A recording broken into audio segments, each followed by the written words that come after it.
तो हेलो दोस्तों, इस वीडियो में हम लोग यूनिट 9 का मैराथन रिवीजन करेंगे। तो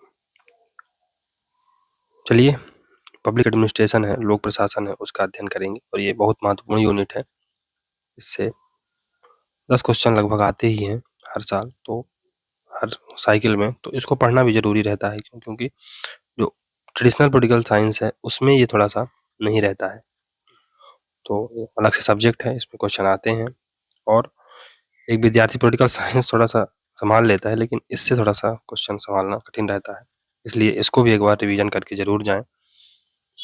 चलिए, सबसे पहले जो पब्लिक एडमिनिस्ट्रेशन या लोक प्रशासन का विकास हुआ है उसको समझते हैं। तो लोक प्रशासन एक स्वतंत्र एवं पृथक विषय के रूप में 1887 में अस्तित्व में आया और इसका श्रेय वुडरो विल्सन को दिया जाता है। यह समझने के लिए कि यह आज कहाँ खड़ा हुआ है, हमें यह देखने की जरूरत है कि समय के साथ इसका विकास कैसे हुआ है। विल्सन ने लोक प्रशासन के विकास के 4 चरणों को रेखांकित किया है।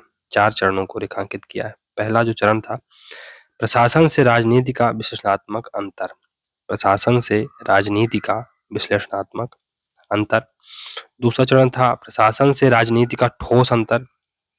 शासन से राजनीति का ठोस अंतर। तीसरा चरण था प्रबंधन का एक विज्ञान, तो public administration as a science of management या पब्लिक एडमिनिस्ट्रेशन लोक प्रशासन प्रबंधन का एक विज्ञान के रूप में।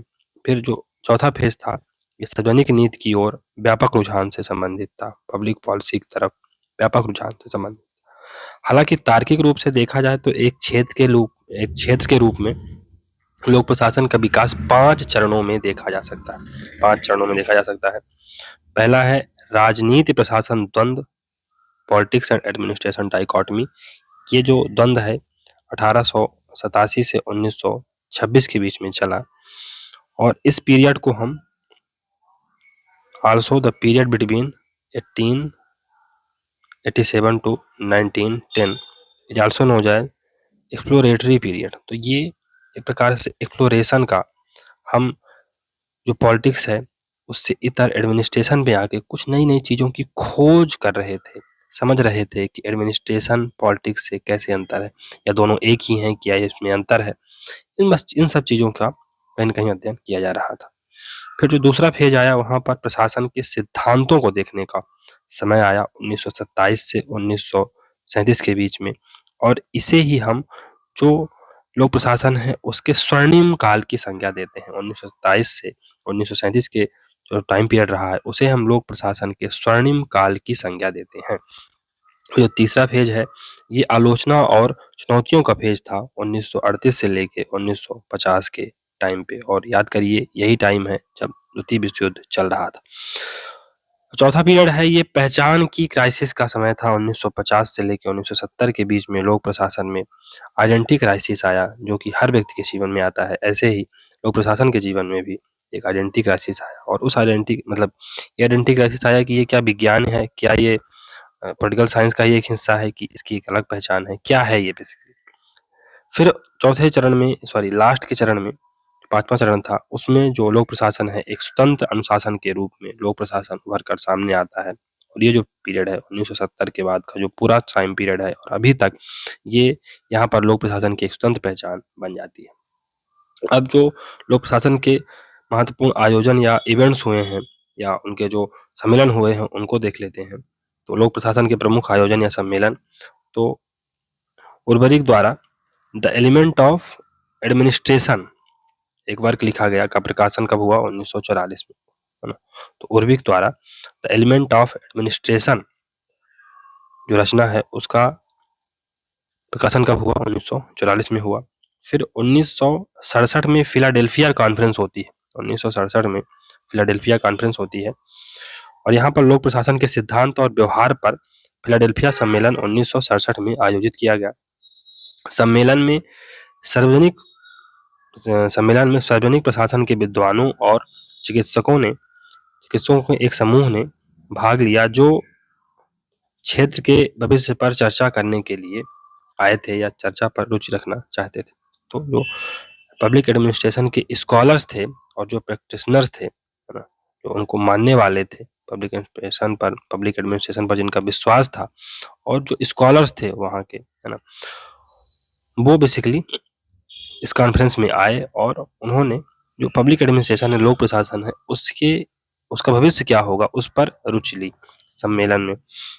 सम्मेलन के परिणाम स्वरूप ही कई प्रकाशन हुए जिन्होंने नए लोक प्रशासन के विकास को आकार देने में महत्वपूर्ण भूमिका निभाई थी। तो पहला जो मिनोब्रुक सम्मेलन हुआ था ये 1968 में होता है और ये सबसे महत्वपूर्ण घटनाओं में से एक मिनोब्रुक सम्मेलन था जो कि सबसे पहले 1968 में होता है, जो 1968 में अल्बानी में स्टेट यूनिवर्सिटी ऑफ न्यूयॉर्क में आयोजित किया गया। सम्मेलन में युवा लोक प्रशासन विद्वानों और जो प्रैक्टिशनर थे कि एक समूह ने भाग लिया जो अनुशासन की स्थिति से संतुष्ट नहीं थे। उन्होंने तर्क दिया कि सार्वजनिक प्रशासन दक्षता और तकनीक विशेषज्ञता पर बहुत अधिक केंद्रित हो गया है और इसने सार्वजनिक हित की सेवा के अपने व्यापक उद्देश्य को खो दिया है। पब्लिक एडमिनिस्ट्रेशन का उद्देश्य क्या होता है? पब्लिक एडमिनिस्ट्रेशन का जो उद्देश्य होता है पब्लिक सर्विस। तो पब्लिक सर्विस के जो इसका उद्देश्य है लोक सेवा, उसके उद्देश्य को इसने कहीं पीछे छोड़ दिया है और अब ये किन चीजों पर ध्यान केंद्रित कर रहा है? एफिशिएंसी और टेक्निकल एक्सपर्टाइज पर, जो कि कहीं से कहीं तक सही नहीं। बुल्डो द्वारा लिखित जो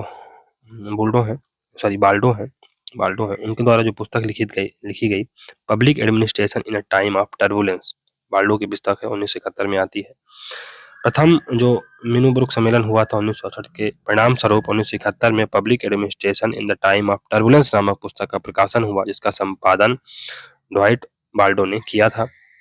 यह एक मौलिक कार्य था जिसने नवीन लोक प्रशासन के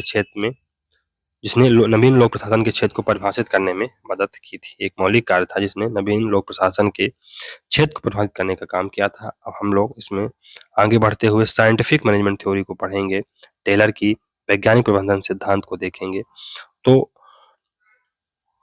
जो साइंटिफिक मैनेजमेंट शब्द है ना, साइंटिफिक मैनेजमेंट जो शब्द है या जिसे हम वैज्ञानिक प्रबंधन कहते हैं, उस शब्द को सबसे पहले किसने गढ़ा था? लुइस ब्रांडिस ने 1910 में इस शब्द को गढ़ा था। फ्रेडरिक विंसल टेलर को साइंटिफिक मैनेजमेंट का पिता कहा जाता है उनके कार्यों के लिए और बेसिकली फ्रेडरिक टेलर ने साइंटिफिक मैनेजमेंट को एक सिस्टमैटिक एक्सप्लेनेशन के रूप में प्रस्तुत किया, उसकी एक व्यवस्थित परिभाषा दी। किसने? टेलर ने। इसलिए हम टेलर को जो साइंटिफिक मैनेजमेंट है, वैज्ञानिक प्रबंधन है, उसके पिता के रूप में जानते हैं। और इसके साथ ही साथ जो साइंटिफिक मैनेजमेंट है, इसको हम जो वैज्ञानिक प्रबंधन है उसको हम टेलरिज्म भी कह सकते हैं। तो अगर हम साइंटिफिक मैनेजमेंट कहें या वैज्ञानिक प्रबंधन कहें और टेलरिज्म कहें तो उसमें कोई अंतर नहीं। इसकी जो बेसिक थीम है उसको हम समझते हैं, बेसिक थीम को समझने का प्रयास करते हैं।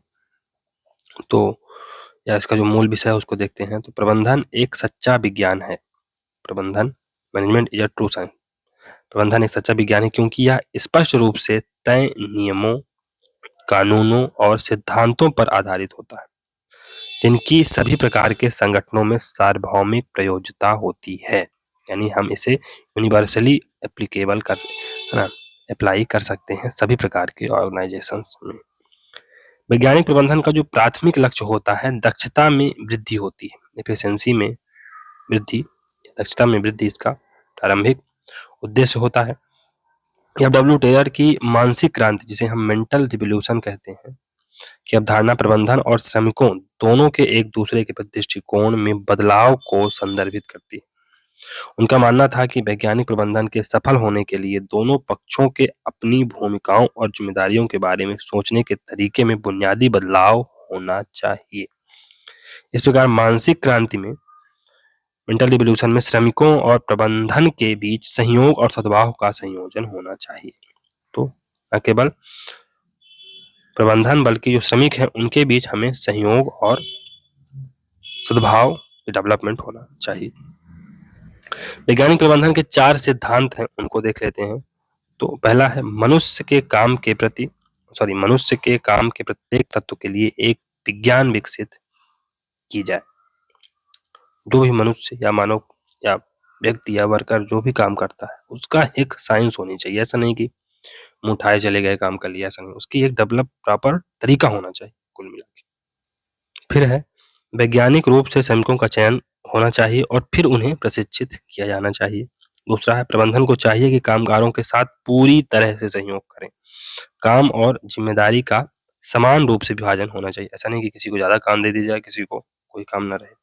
महत्वपूर्ण तकनीकें तो पहला है फंक्शनल फोरमैन का कॉन्सेप्ट ये देते हैं, कार्यात्मक दूरदर्शिता या फंक्शनल फोरमैन का ये कॉन्सेप्ट देते हैं। इसको ऐसे ही अंग्रेजी में याद करिएगा, फंक्शनल फोरमैन। तो एक कार्यकर्ता की देख-रेख में 8 कार्यात्मक फोरमैन या फंक्शनल फोरमैन 8 प्रकार के फंक्शनल फोरमैन द्वारा की जाती है।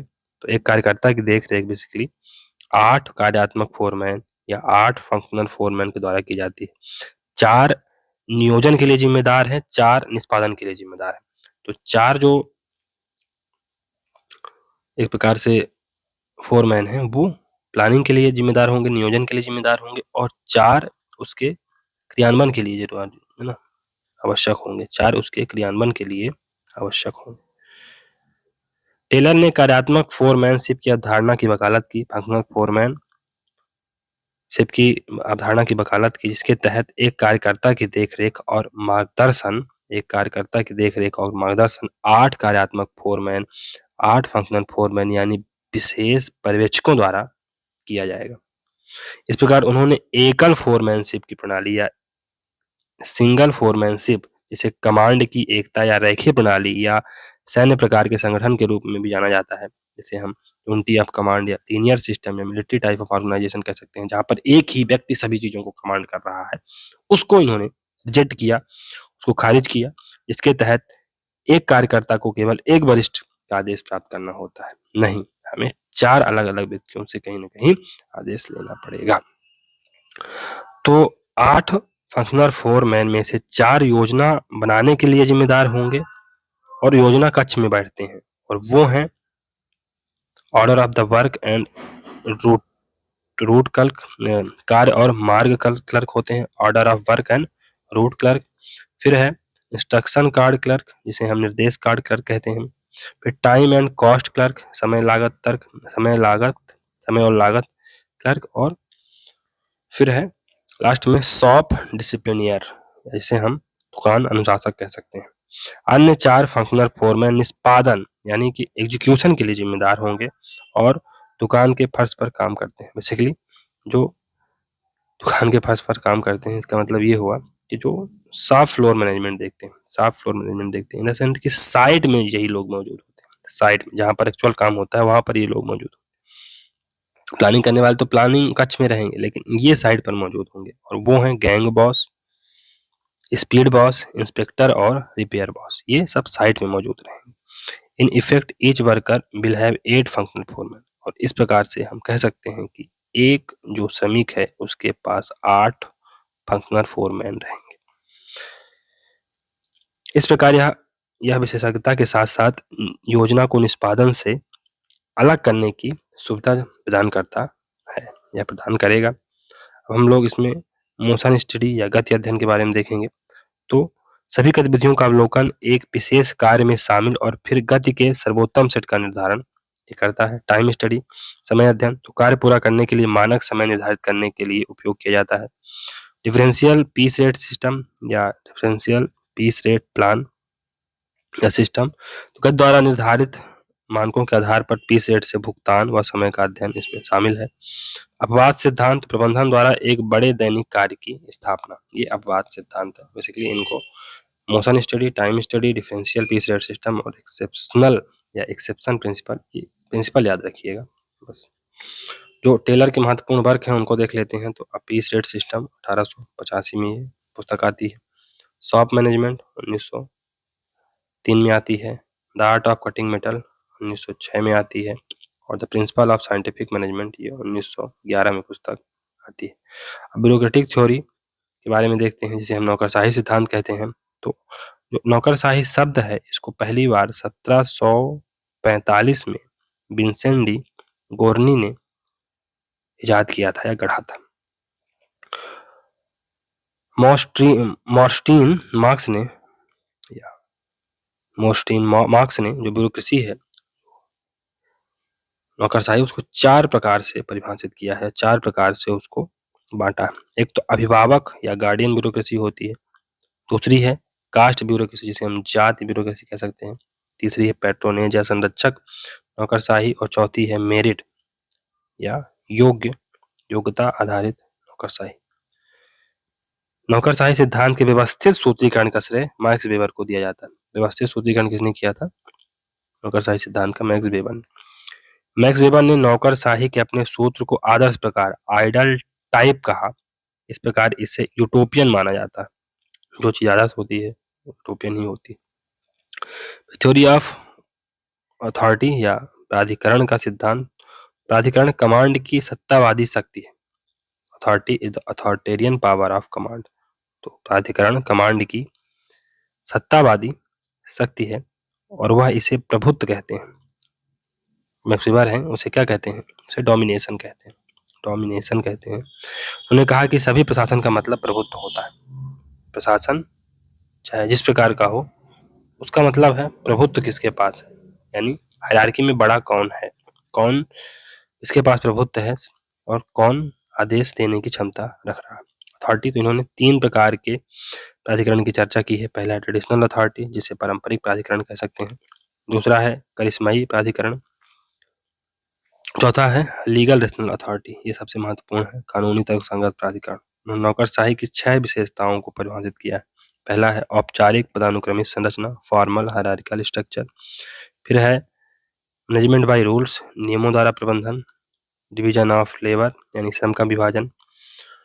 उपलब्धि केंद्रित उन्नति, तो अचीवमेंट फोकस्ड एडवांसमेंट। फिर है एफिशिएंट ऑर्गेनाइजेशन, जिसे हम कुशल संगठन कहते हैं। और लास्ट में है इम्पर्सनालिटी, जिसे हम अव्यक्तिकता कहते हैं, कि आप पर्दे के पीछे रह के काम करेंगे। ये है नौकरशाही का एक महत्वपूर्ण गुण। उन्होंने नौकरशाही पर नियंत्रण के लिए 5 तंत्रों की पहचान की है। पहली है कॉलेजियलिटी, जिसे हम कॉलेजियलिटी कहते हैं, यानी कि आप पीयर ग्रुप के माध्यम से, आपके सहपाठियों के माध्यम से, कलीग्स के माध्यम से नियंत्रण हो सकता है, पहला। दूसरा सेपरेशन ऑफ पावर, शक्तियों के बंटवारे से हो सकता है। फिर अमेच्योर एडमिनिस्ट्रेशन, जिसे हम शौकिया प्रशासन कह सकते हैं। फिर डायरेक्ट डेमोक्रेसी, प्रत्यक्ष लोकतंत्र। और प्रतिनिधित्व निकाय, रिप्रेजेंटेटिव बॉडी, इन सभी के माध्यम से ब्यूरोक्रेसी पर नियंत्रण हो सकता है। मेन वर्क क्या रहे हैं मैक्स वेबर के? तो पहला है the theory of social and economic organization, 1947 में आती है। Theory of social and economic organization, economy and society, 1968 में इनकी पुस्तक आती है। अब हम लोग किसी भी संगठन में संघर्ष के प्रबंधन को पढ़ेंगे और ये जो कॉन्सेप्ट है मैरी पार्कर फॉलेट ने दिया था। मैरी पार्कर फॉलेट ने दिया था किसी भी संगठन में संघर्ष का प्रबंधन। तो मैरी पार्कर फॉलेट को शास्त्रीय और व्यवहारिक मानवीय संबंधों के दृष्टिकोण के बीच एक सेतु माना जाता है। क्लासिकल और जो बिहेवियरल ह्यूमन रिलेशन अप्रोच है उसके बीच में मैरी पार्कर फॉलेट को एक ब्रिज के रूप में देखा जाता है। वह श्रमिकों की भागीदारी के विचार को आगे बढ़ाने वाली पहली विचारिका थी। तो उन्होंने वर्कर्स पार्टिसिपेशन, जिसका मेंशन भारत के आर्टिकल 43B में है, को बढ़ाने वाली पहली विचारिका थी। उनके अनुसार संघर्षों को संगठन में एक समान प्रक्रिया के रूप में माना जाना चाहिए और रचनात्मक तरीके से इसको कंस्ट्रक्टिव वे में इसको सॉल्व करने का प्रयास किया जाना चाहिए। फॉलेट के लिए संघर्ष युद्ध नहीं है ना, conflict is not a warfare, संघर्ष युद्ध नहीं है, केवल यह एक मतभेद का आभास है ना, अपीयरेंस ऑफ डिफरेंस है।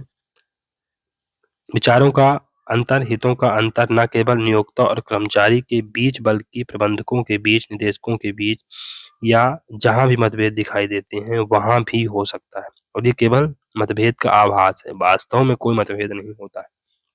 फॉलेट ने बेसिकली कंस्ट्रक्टिव कॉन्फ्लिक्ट, रचनात्मक संघर्ष की अवधारणा को प्रतिपादित किया है। फॉलेट ने संगठन में संघर्ष को हल करने के लिए 3 तरीके सुझाए हैं। पहला है डोमिनेशन, तो इसमें एक पक्ष दूसरे पर प्रभुत्व स्टैब्लिश कर लेता है, जो कि सही नहीं है, ये सॉल्यूशन सही नहीं है। दूसरा है समझौता, कंप्रोमाइज, इसमें दोनों पक्ष जो चाहते हैं उसके कुछ हिस्से का समर्पण वो कर देते हैं, कुछ हिस्से को कंप्रोमाइज कर देते हैं और कहीं ना कहीं एक बिंदु पर आते हैं।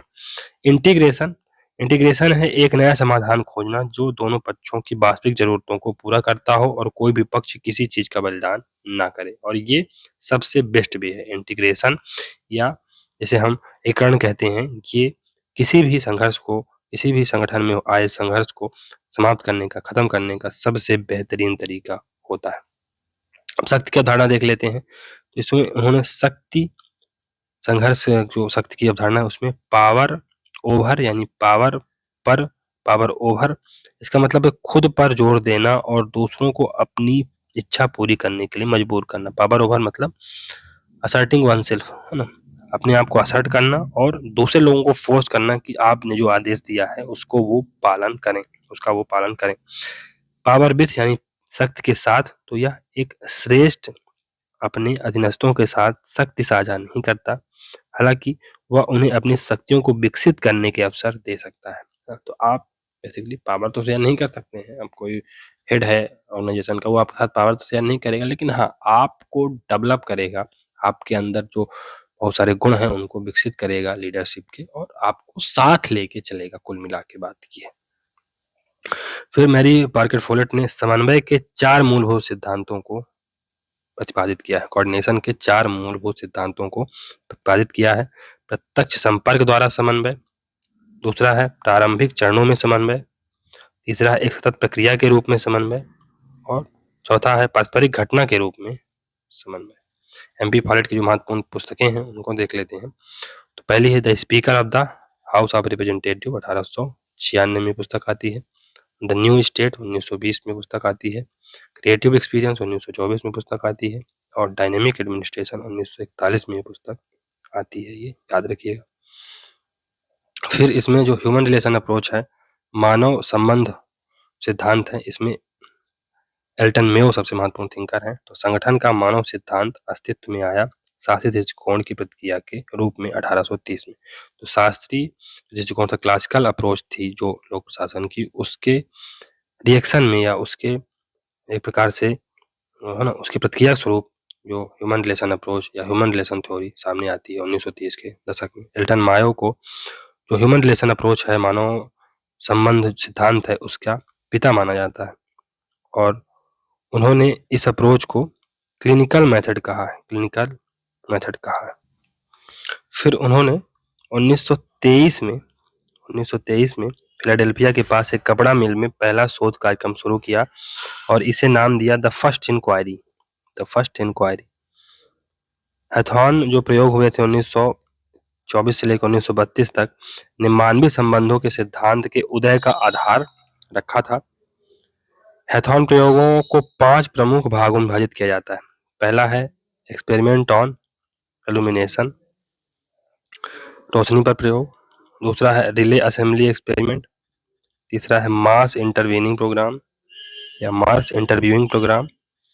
फिर है बैंक वायरिंग ऑब्जर्वेशन रूम और कार्मिक परामर्श। Bank wiring observation room, mass interviewing program, relay assembly experiment, experiment on illumination, ये 5 महत्वपूर्ण। एक और था कार्मिक परामर्श, पर्सोनल कंसल्टेशन, ये भी महत्वपूर्ण था।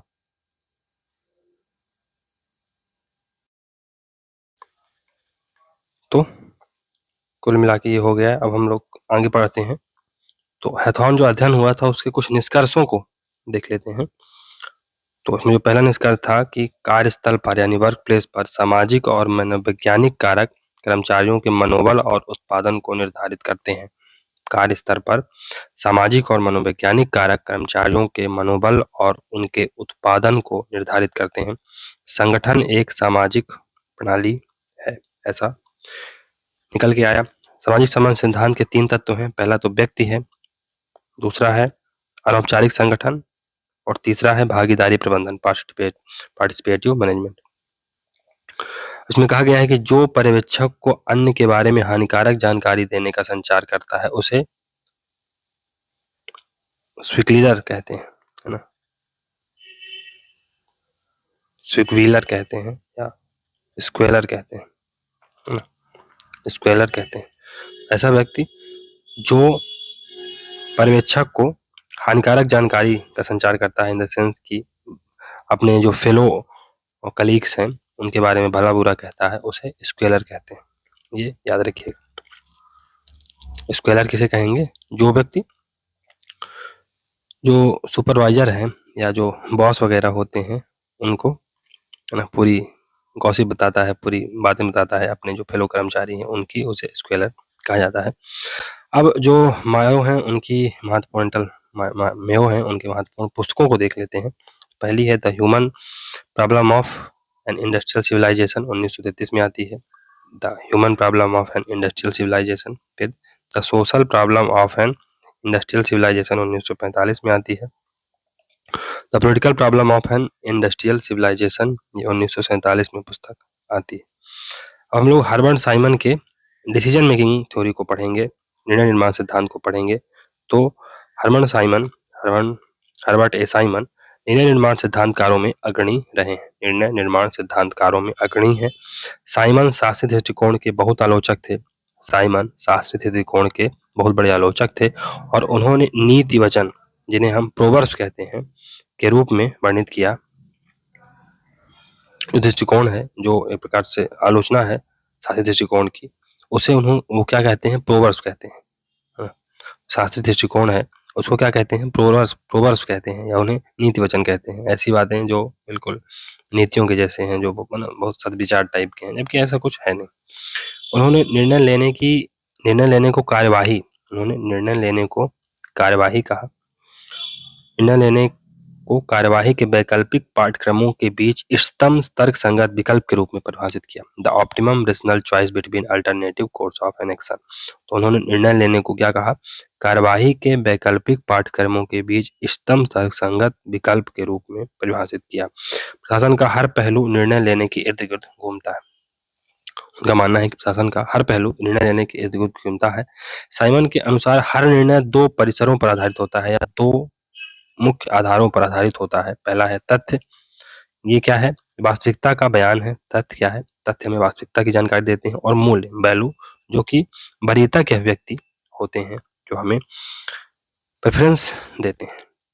निर्णय लेने के चरण, तो पहला है इंटेलिजेंस एक्टिविटी, जिसे हम खुफिया गतिविधि कहते हैं, इंटेलिजेंस एक्टिविटी, या जिसे हम मनोवैज्ञानिक, एक प्रकार से जो हमारी बौद्धिक जो गतिविधि होती है, ये वो है बौद्धिक गतिविधि। निर्णय लेने के अवसरों को, इसमें निर्णय लेने के अवसरों की खोज शामिल है। इसमें निर्णय लेने के अवसरों की खोज शामिल है। तो डिजाइन एक्टिविटी, तो कार्यवाही के संभावित पाठ्यक्रमों का आविष्कार, विकास और विश्लेषण इसमें शामिल है। फिर है चॉइस एक्टिविटी, तो इसमें कार्यवाही के एक विशेष कोर्स का चयन किया जाता है। एक विशेष कोर्स का चयन किया जाता है कि हम एक्शन लेंगे तो उसका कोर्स ऑफ एक्शन क्या होगा, मतलब हम उसका तरीका क्या होगा, एक्शन लेने का तरीका क्या होगा। चॉइस को, तरीके को इसमें चूज किया जाता है, चॉइस अप्रोच। इसमें डिजाइन किया जाता है कि हम कोर्स को किस तरीके से लेंगे। इसमें एक तरीका चुना जाता है, इसमें तरीके का डिजाइन, कि हम कौन से तरीके या किस प्रकार से एक्शन लेंगे, वो चुना जाता है। और इसमें खोजा जाता है अफसरों को डिसीजन लेने के। तर्कसंगत निर्णय लेने का उनका मॉडल भी व्यवहारिक, जो उनका मॉडल है, तो तर्कसंगत निर्णय लेने का उनका मॉडल भी व्यवहार वैकल्पिक मॉडल के रूप में जाना जाता है। इसे हम बिहेवियर अल्टरनेटिव मॉडल भी कहते हैं। साइमन का मानना था कि प्रशासनिक व्यवहार में पूर्ण तर्कसंगतता आवश्यक, इम्पॉसिबल है। तो उनका मानना था कि अगर हम कोई एडमिनिस्ट्रेटिव डिसीजन ले रहे हैं, उनमें हम कंप्लीट रेशनैलिटी ला लें, न पूर्ण तर्कसंगतता ला लें, ये असंभव है।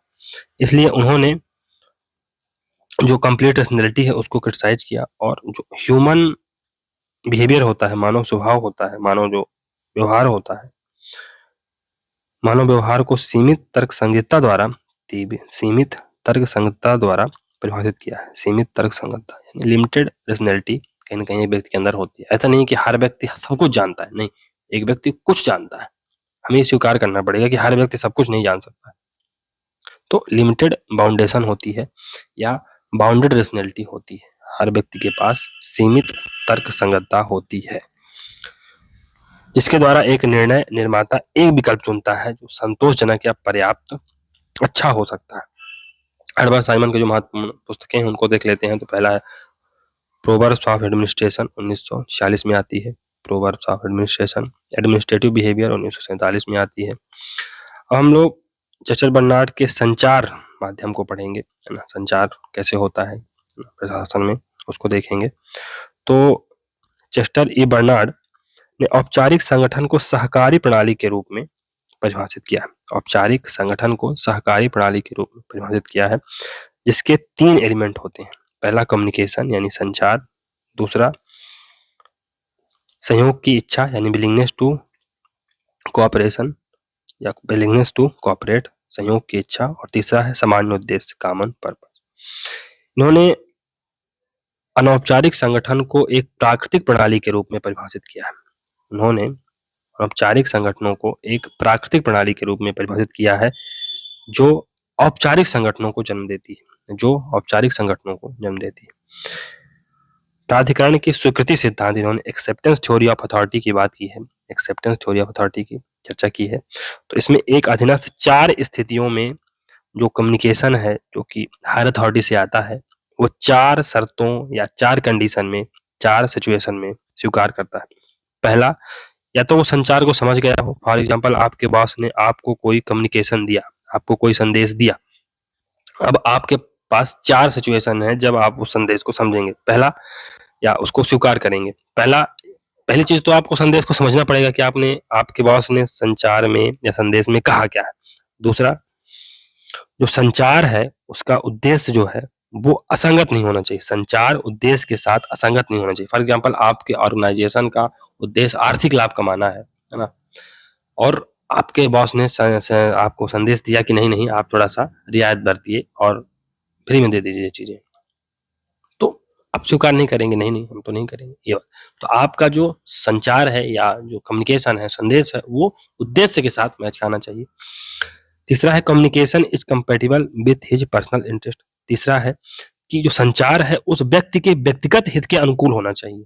अब ऐसा नहीं है कि आप हमारे हित के खिलाफ कोई संदेश दें और हम उसका पालन कर दें, नहीं, हम ऐसा भी नहीं करेंगे। और चौथा है मानसिक रूप से और शारीरिक रूप से संचार का अनुपालन करने में एक व्यक्ति सक्षम हो। ये है जो कोई भी प्राधिकरण है या कोई भी अथॉरिटी है, उसकी जो एक्सेप्टेंस होती है इन 4 सिचुएशंस में हो सकती है। बर्नार्ड के अनुसार प्राधिकार की स्वीकृति उदासीनता के छेद द्वारा सुगम है। तो ये basically facilitated bye zone of indifference. ये बहुत बड़े-बड़े सिद्धांत हैं, बहुत अच्छे-अच्छे सिद्धांत हैं। खैर अभी इनको इतना टाइम नहीं है कि इनको समझा जाए। आप इसको टर्म को याद कर लीजिए, है ना? टर्म को याद कर लीजिए, वही आपके लिए महत्वपूर्ण है, वही काम में आ जाएगा। उनको समझना क्या कैसे होता है, इसके लिए टाइम लगेगा और थोड़ा-सा लेक्चर बहुत बड़ा हो जाएगा, इसलिए क्योंकि टाइम कम है, 6 तारीख को पेपर है, तो इसलिए बहुत ज़्यादा चीज़ें समझाई नहीं जा रही हैं, बस थोड़ा-सा उनको पढ़ के निकल दिया जा रहा है, थोड़ा बहुत समझा के निकल दिया जा रहा है। क्यों? क्योंकि ज़्यादा से ज़्यादा चीज़ों को कवर करने का प्रयास है। तो चेस्टर बर्नार्ड ने कहा है कि अमूर्त तथ्यों, राय, सुझावों और संदेहों का संचार जो औपचारिक चैनलों से नहीं गुजर सकता, अनौपचारिक चैनलों के माध्यम से संचारित होता है। क्या कहा?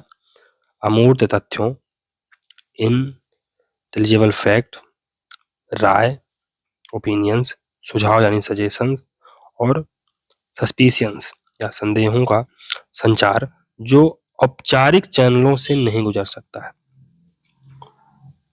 अनौपचारिक चैनलों के माध्यम से संचालित होता है। बर्नार्ड ने संचार के 7 सिद्धांतों का सुझाव दिया है। 7 प्रिंसिपल ऑफ कम्युनिकेशन की बात करते हैं। चेस्टर बर्नार्ड के जो प्रमुख कार्य हैं, the functions of the executive, ये 1938 में पुस्तक आती है। द ऑर्गेनाइजेशन एंड मैनेजमेंट 1948 में पुस्तक आती है। अब कुछ अन्य महत्वपूर्ण थिंकर उनको देख लेते हैं। तो हेनरी फ्योल है। हेनरी फ्योल किसी संगठन में संचार की समस्या का परिचय देने वाला पहला विचारक कौन है? हेनरी फ्योल है। किसी संगठन में संचार की समस्या का परिचय देने वाला पहला विचारक हेनरी फ्योल है। गैंग प्लैंक के रूप में एक सार्थक समाधान इन्होंने प्रस्तुत किया था। गैंग प्लैंक का कॉन्सेप्ट किसका है? हेनरी फ्योल का है, ये याद रखिएगा बस।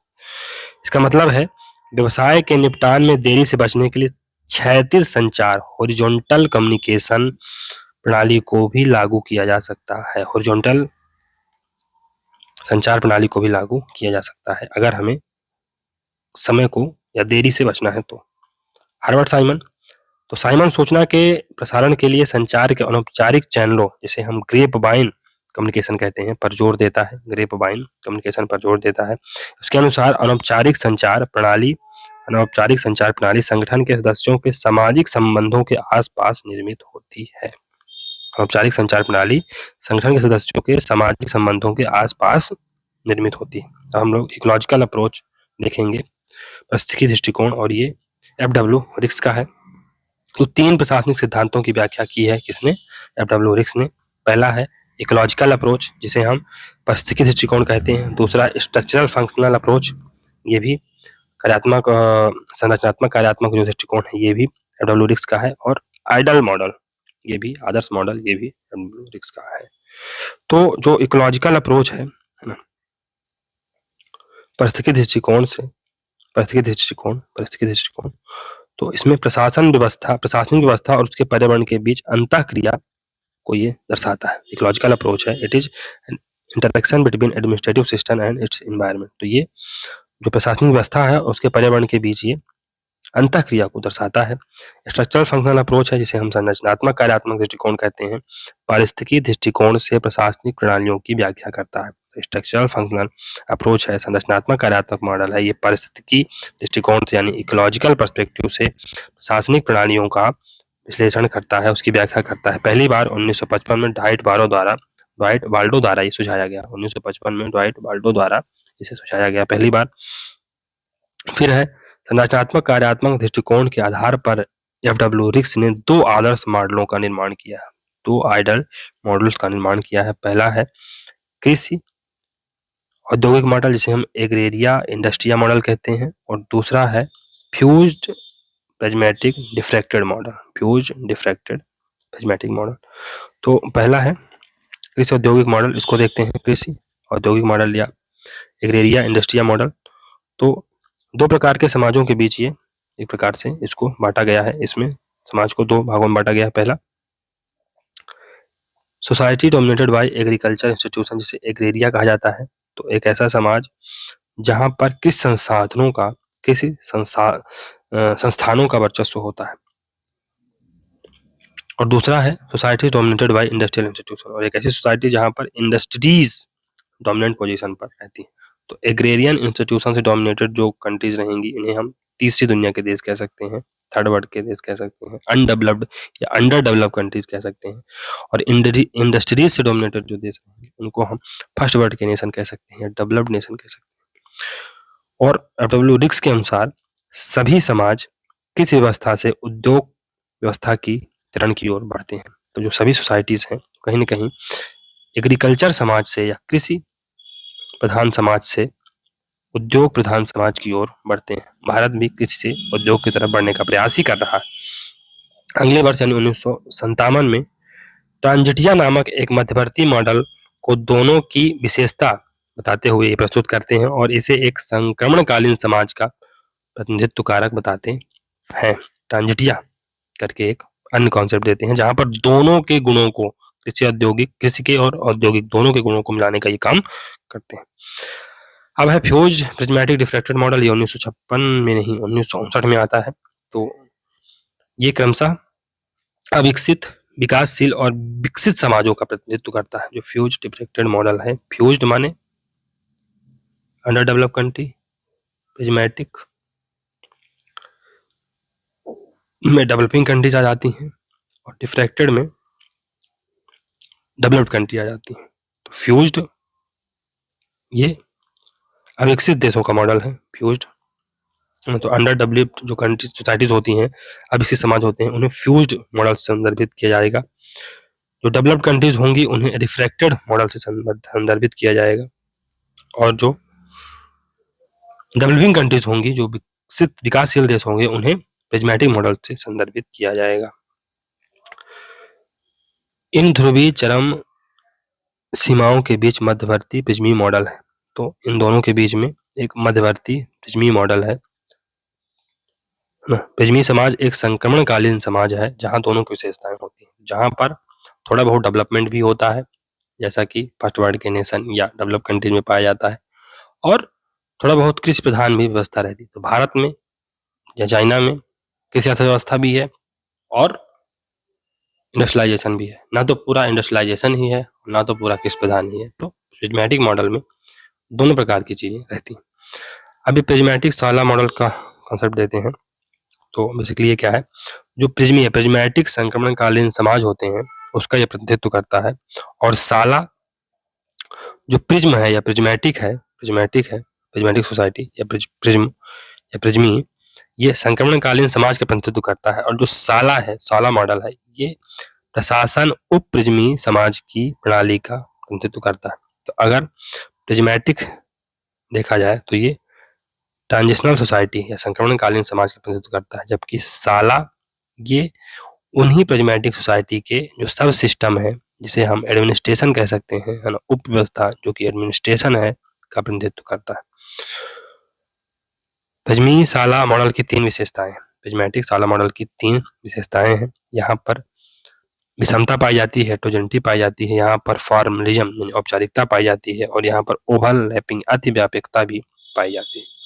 चेंज इन प्रिज्मेटिक सोसाइटी, तो प्रिज्मेटिक सोसाइटी में परिवर्तन, तो एक तो बाहरी परिवर्तन हो सकता है, एक्सटर्नल चेंज हो सकता है, जिसे हम एक्सोजेनस चेंज कह सकते हैं, जिसे हम बहिर्जात परिवर्तन कह सकते हैं। तीसरा इंटरनल चेंज या जिसे हम आंतरिक परिवर्तन कह सकते हैं, ये अंतरजात चेंज होता है, जिसे हम इंडोजेनिक चेंज कह सकते हैं। और अगर दोनों चेंज हो रहे हैं, इंटरनल और एक्सटर्नल दोनों चेंज हो रहे हैं, तो उन्हें हम जेनेटिक चेंज कह सकते हैं, जेनेटिक चेंज कह सकते हैं, याद रखिएगा। प्रिज्मेटिक समाज पर चर्चा करते समय विषमता या हेटेरोजेनिटी तात्पर्य है विविध संरचनाओं के सह-अस्तित्व की। हेटेरोजेनिटी मतलब विविध संरचनाएं एग्जिस्ट कर रही हैं, यानी भारत में एक तो लोकतंत्र ने जो संरचनाएं दी, डेमोक्रेसी ने जो संरचनाएं दी, लेजिस्लेचर, जुडिशरी, एग्जीक्यूटिव, ये संरचनाएं हैं।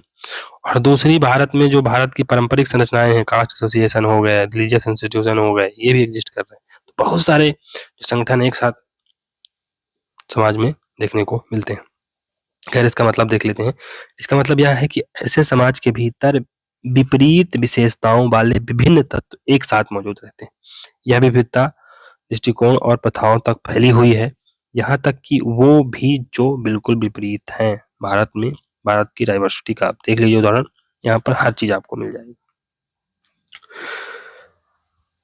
ऐसे समानांतर अस्तित्व का परिणाम यह है कि विविधता के इस चश्मे के भीतर होने वाला कोई भी सामाजिक परिवर्तन असंगत, पूर्णता की कमी और समान परिवर्तन के प्रति अनुत्तरदायी होता है। रिक्स बताते हैं कि कोई भी अत्यधिक पारंपरिक संरचनाओं के साथ साथ अत्यधिक आधुनिक संरचनाओं के सहिष्णुत्व को देख सकता है। तो इन जो समाज हैं वहां पर हम लोग बहुत ज्यादा अधिक पारंपरिक संरचनाओं को भी देख सकते हैं, कास्ट एसोसिएशन बने हुए, रिलीजियस इंस्टीट्यूशन बने हुए, और दूसरी तरफ बहुत ज्यादा विकसित आधुनिक समाज के जो झंडा बदार है, ऐसी संरचनाएं भी देखने को मिलती हैं। लेजिस्लेटर है, पार्लियामेंट है, फला नहीं क्या क्या है ये चीज। तो उदाहरण के लिए पश्चिमी पैटर्न और रुझानों से प्रभावित शहरी क्षेत्र हैं, ग्रामीण क्षेत्र हैं की तुलना में एक अलग प्रक्षेप वक्र से गुजरते हैं, जहां जीवन के पारंपरिक तरीके कायम हैं। इस सहअस्तित्व के परिणाम स्वरूप असमान विकासात्मक परिदृश्य उत्पन्न होता है। बेसिकली वही है कि कहीं ना कहीं एक व्यक्ति बड़ी बड़ी सिटियों में रह रहा है, लेकिन वो गांव से जुड़ा हुआ है, उसका जो बैकग्राउंड है गांव का है, तो वो उसके जो दिल है या उसका जो हृदय है उसमें हमेशा गांव भी जीवित रहता है। तो हम मॉडर्न तो बहुत हो गए हैं, लेकिन अभी भी गांव से जुड़े हुए हैं। तो दोनों चीजें एक साथ चल रही हैं, परंपरावाद और आधुनिकतावाद भारत में दोनों चीजें साथ साथ चल रही हैं, इसकी ही बात ये करता है। फिर है, ये सभी जटिलताएं समाज के ताने बाने के भीतर चुनौतियों और पेचीदगियों को जन्म देती हैं, जहां एक प्रिज्मेटिक सोसाइटी प्रिज्मी समाज के भीतर होने वाले सामाजिक परिवर्तन का स्तर जगह जगह से असंगत, अधूरा और अनुत्तरदायी होगा। अपनी जो बुक है, इसने अपनी पुस्तक administration in developing countries colon the theory of prismatic society 1964 में आती है, में बेसिकली निम्नलिखित बिंदुओं का उल्लेख किया है। पहला, आधुनिक समाज की संरचनाएं आमतौर पर कार्यात्मक रूप से विशिष्ट होती हैं। तो जो मॉडर्न सोसाइटी की जो स्ट्रक्चर होते हैं वो फंक्शनली स्पेसिफिक होते हैं, कार्यात्मक रूप से विशिष्ट होते हैं। यानी अगर कोई एक ऑर्गेनाइजेशन है तो उसका एक ही काम होगा, लेजिस्लेचर का काम कानून बनाना ही होगा, है ना, वो एग्जीक्यूटिव नहीं बनेगी, है ना, ये बात है। फिर है, या जुडिशरी का काम है जजमेंट देना ही होगा, फिर वो कानून बनाने नहीं बैठ जाएगी, ये बात। दूसरा है, संरचना को व्यवहार के किसी भी पैटर्न के रूप में परिभाषित किया गया है जो एक सामाजिक प्रणाली की एक मानक विशेषता बन गई है। तीसरा है, एग्रेरिया समाज में परिवर्तन की प्रक्रिया के माध्यम से इंडस्ट्री की ओर बढ़ने का कहीं न कहीं विचार रहता है। हालांकि जो चौथा है पॉइंट, हालांकि एग्रेरिया की छवि एक जुड़े हुए समाज के मॉडल से मिलती-जुलती है, लेकिन दोनों निर्माण किसी भी तरह से समान नहीं।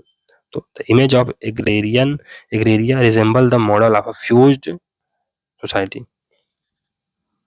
फ्यूज्ड सोसाइटी यानी कि जो अंडर डेवलप कंट्रीज थी, अंडर डेवलप जो कंट्री थी, अविकसित देश थे, उनसे मिलती है। अगर हम एग्रेरियन सोसाइटी की बात करें, कृषि समाज की बात करें, तो वो उसकी जो झलक है या उसकी जो इमेज है किससे मिलती है? अंडर डेवलप कंट्री से मिलती है। लेकिन दोनों के बीच में कोई पहचानगत सिमिलैरिटी नहीं, दोनों चीजें अलग अलग। भारत में भी एग्रीकल्चर का बहुत ज्यादा विकास हो चुका है, ये सब चीजें। जो मेजर वर्क है वो देख लेते हैं। The ecology of public administration 1961 में आती है। Administration in developing countries colon the theory of prismatic society 1964 में पुस्तक आती है। तो दोस्तों हम लोग रेशनल चॉइस अप्रोच के बारे में, रेशनल चॉइस थ्योरी के बारे में पढ़ेंगे, जिसे हम सार्वजनिक पसंद सिद्धांत के नाम से भी जानते हैं। सार्वजनिक विकल्प दृष्टिकोण या सार्वजनिक पसंद सिद्धांत को 1960 के दशक के अंत में गढ़ा गया था। ये जो टर्म था या अप्रोच थी, पब्लिक चॉइस, सार्वजनिक पसंद जो अप्रोच है, इसको 1960 दशक में गढ़ा गया था। फिर इसमें विंसेंट ओस्ट्रोम इस दृष्टिकोण के मुख्य नायक के रूप में उभरते हैं और उन्होंने लोकतांत्रिक प्रशासन द्वारा नौकरशाही प्रशासन के प्रतिस्थापन की वकालत की। तो उन्होंने डेमोक्रेटिक एडमिनिस्ट्रेशन की वकालत की, डेमोक्रेटिक लोकतांत्रिक प्रशासन की वकालत की, और जो ब्यूरोक्रेटिक एडमिनिस्ट्रेशन है, जो नौकरशाही का प्रशासन है, उसको दूर करने की बात की।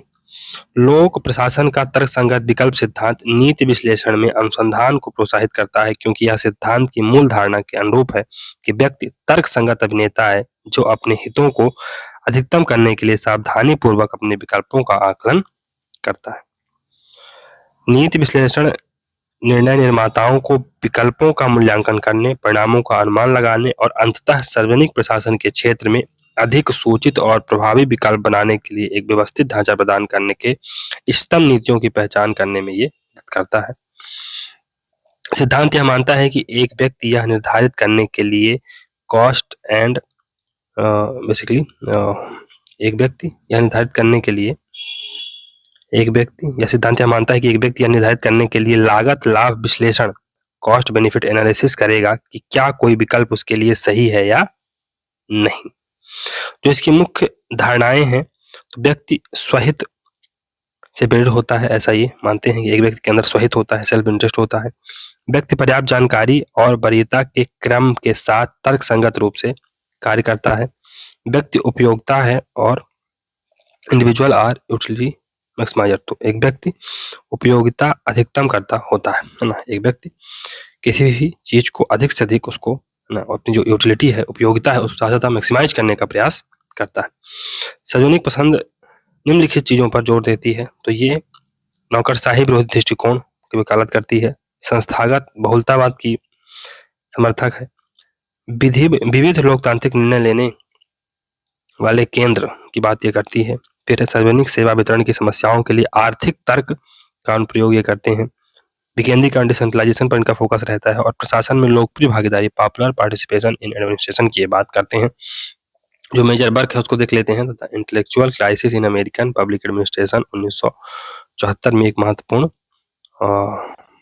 वर्क था जो आता है, याद रखिएगा। किसका वर्क था? विंसेंट ओस्ट्रोम का। अब नेक्स्ट है मैनेजमेंट बाय ऑब्जेक्टिव, उद्देश्यों द्वारा प्रबंधन, एमबीओ इसको कहते हैं, और इसे मैनेजमेंट बाय प्लानिंग और मैनेजमेंट बाय रिजल्ट भी कहा जाता है। तो इसे योजना द्वारा प्रबंधन या परिणामों द्वारा प्रबंधन के रूप में भी जाना जाता है। इसे पहली बार 1954 में पीटर ड्रकर द्वारा लोकप्रिय किया गया था। पीटर ड्रकर द्वारा इसे पहली बार 1954 में पीटर ड्रकर द्वारा पहली बार 1954 में लोकप्रिय बनाया गया था।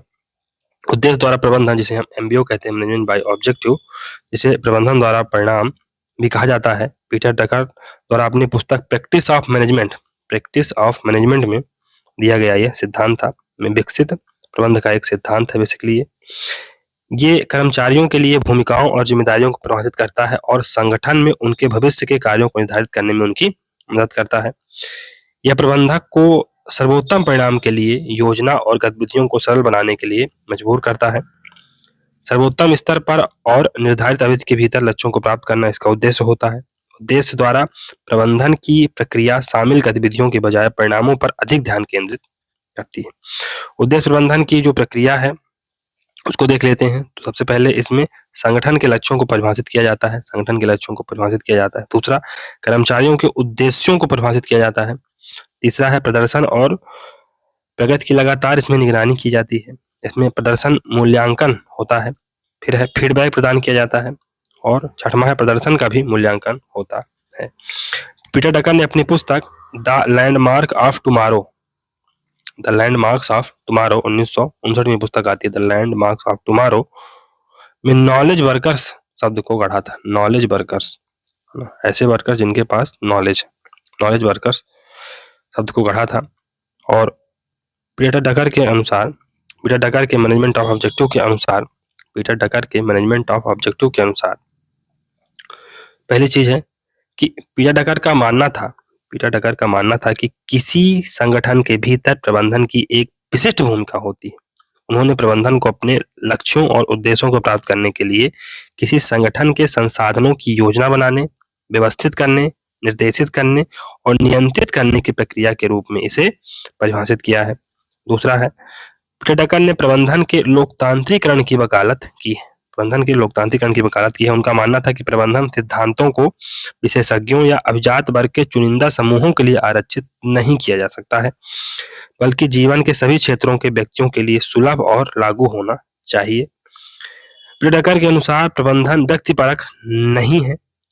वास्तव में उन्होंने इस बात पर जोर दिया कि प्रबंधन एक अनुशासन है जिसका उद्देश्य पूर्ण ढंग से अध्ययन, सीखा और अभ्यास किया जा सकता है।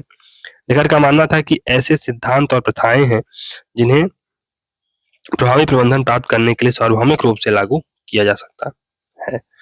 पीटर ड्रकर संगठनात्मक प्रबंधन के अंतर्गत मॉडल के आलोचक थे। Mechanistic model of organizational management के ये क्रिटिसाइजर थे। उनका मानना था कि संगठनों को अधिक लचीला, अनुकूलित और जन केंद्रित होना चाहिए। उन्होंने प्रबंधन के लिए अधिक जैविक और मानव केंद्रित दृष्टिकोण की वकालत की, जो मैकेनिस्टिक मॉडल की कठोर और श्रेणीबद्ध प्रकृति के विपरीत था। फिर है गैर प्रदर्शन के पाप या सिंस ऑफ नॉन परफॉर्मेंस। तो पीटर ड्रकर के अनुसार निम्नलिखित 6 पाप हैं जो गैर प्रदर्शन या नॉन परफॉर्मेंस में योगदान देते हैं। पहला है हठ धर्मिता, या जिसे हम डॉगमेटिज्म कहते हैं। तो हठ धर्मिता या डॉगमेटिज्म का तात्पर्य वैकल्पिक दृष्टिकोण पर विचार किए बिना या नई जानकारी के लिए खुले रहने के बिना, या मतलब ओपन टू न्यू आइडियाज या न्यू नॉलेज, उसके बिना ही आप विश्वासों, विचारों और तरीकों का कठोरता से पालन कर रहे हैं। आप कोई नई चीज आने ही नहीं दे पा रहे हैं। ड्रकर के अनुसार डॉगमेटिज्म है, हठधर्मिता है, प्रदर्शन में बाधा डाल सकती है क्योंकि यह नवीनता, रचनात्मकता और अनुकूलनशीलता को सीमित करती है। फिर है उद्देश्य ऊंचे रखना, हैविंग लॉफ्टी ऑब्जेक्टिव। तो ऊंचे उद्देश्य रखना, जबकि महत्वाकांक्षी लक्ष्य रखना प्रेरक हो सकता है। आप एम्बिशियस गोल्स को रखिए, महत्वाकांक्षी लक्ष्य को रखिए, जो कि प्रेरक हो सकता है। ड्रकर ने अधिक ऊंचे उद्देश्य निर्धारित करने के प्रति तो बेसिकली ड्रकर ने अधिक ऊंचे उद्देश्य निर्धारित करने के प्रति आगाह किया है जो वास्तविक या अप्राप्य हो सकते हैं। फिर attempting to do several things, है ना, कई काम करने का प्रयास करना। ड्रकर ने तर्क दिया है कि एक साथ कई काम करने की कोशिश उन्हें प्राथमिकता दिए बिना करने से गैर प्रदर्शन हो सकता है, नॉन परफॉर्मेंस हो सकता है। Fat is beautiful. ड्रकर का मानना है कि अत्यधिक स्टाफिंग गैर प्रदर्शन का एक निश्चित तरीका है और परिणाम की तुलना में प्रशासन पर ध्यान केंद्रित करता है ये। फिर है अनुभव से न सीख पाना, failure to learn from experiences. Belief in immorality and inability to abandon and continue the policies, program and institution long after they are unnecessary and their need disappeared। तो बेसिकली वही बात है कि आप इमोरलिटी पर, अनैतिकता पर विश्वास कर रहे हैं, अनैतिकता में विश्वास और नीतियों, कार्यक्रमों और संस्थानों के अनावश्यक हो जाने तथा उनकी आवश्यकता समाप्त हो जाने के बाद भी उन्हें त्यागने और जारी रखने में असमर्थता व्यक्त करना, ये कहीं न कहीं जब चीज़ें आउटडेटेड हो जाती हैं तो कहीं न कहीं हमें उसे छोड़ना पड़ता है। जब नया टेक्नोलॉजिकल का ज़माना आया, ये ज़रूरत थी कि हम जो ओल्ड मॉडल थे हमारे, उनको छोड़ें, रिटेन में जो चीज़ रखते थे। अब हम कंप्यूटराइज़्ड हो गए थे, तो ओल्ड चीज़ें छोड़नी थी। अगर हम वो नहीं छोड़ पाते तो ये मैनेजमेंट में एक बाधा बनती। ये बातें डॉक्टर डगर कहते हैं।